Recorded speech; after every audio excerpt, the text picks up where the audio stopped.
10 నిమిషాల్లో అన్ని ఇంట్లో ఉండే వాటితోనే చాలా తేలిగ్గా శాండ్విచ్‌ను ఎలా చేసుకోవాలనేది నేను ఈ వీడియోలో చూపిస్తున్నాను. పిల్లలు, వంట రాని వాళ్ళు, బ్యాచిలర్స్ ఇలా ఎవరైనా కూడా ఈ శాండ్విచ్‌ను చాలా తేలిగ్గా చేసుకోగలరు. Welcome to Vantalammi. నేను మోనిక. మీరు గనక ఈ ఛానల్‌ను మొదటిసారిగా చూస్తున్నట్లయితే తప్పకుండా సబ్స్క్రైబ్ చేసుకోండి. ఈ శాండ్విచ్ కోసం బ్రెడ్‌తో పాటు 2 టొమాటోలు, 2 పచ్చిమిర్చి, 1 ఉల్లిపాయ, మీకు అందుబాటులో ఉంటే కొద్దిగా కొత్తిమీరను కూడా తీసుకోండి. బ్రెడ్ తప్ప మిగిలిన అన్నింటినీ కూడా వీలైనంత సన్నగా తరిగి తీసుకోండి.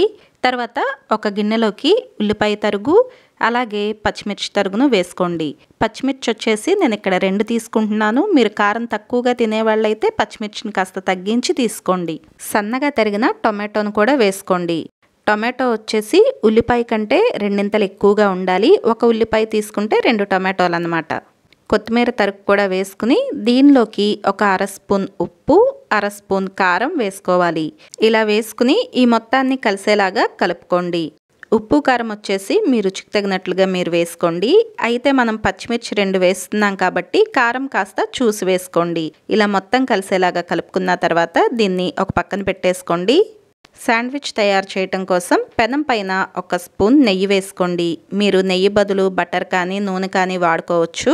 ఈ శాండ్విచ్ వచ్చేసి నాన్ స్టిక్ ప్యాన్లో కంటే ఇనుప పెనం పైన కరకరలాడుతూ రుచి చాలా బాగుంటుంది. పెనం పైన బ్రెడ్ ముక్క పెట్టుకుని దీనిపైన మనం ముందుగా కలిపి పెట్టుకున్న మిశ్రమం 2 నుండి 3 స్పూన్ల వరకు వేసుకోండి.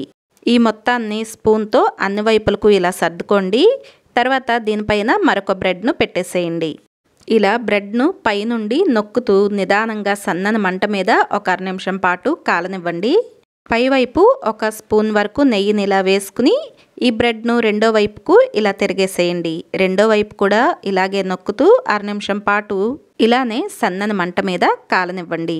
అంతేనండి, ఎంతో సులభంగా మనకు బ్రెడ్ శాండ్విచ్ తయారైపోతుంది. ఇదే పద్ధతిలో మిగిలిన శాండ్విచ్లను కూడా తయారు చేసుకోండి.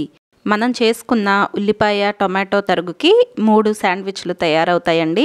ఈ ఉల్లిపాయ, టొమాటోతో చేసుకునే శాండ్విచ్ వచ్చేసి మనకు నెయ్యితో చేసుకుంటే రుచి చాలా బాగుంటుందండి. సాయంత్రం సమయంలో స్నాక్గా చేసుకోవటానికి ఈ శాండ్విచ్ చాలా తేలిగ్గా అయిపోతుంది.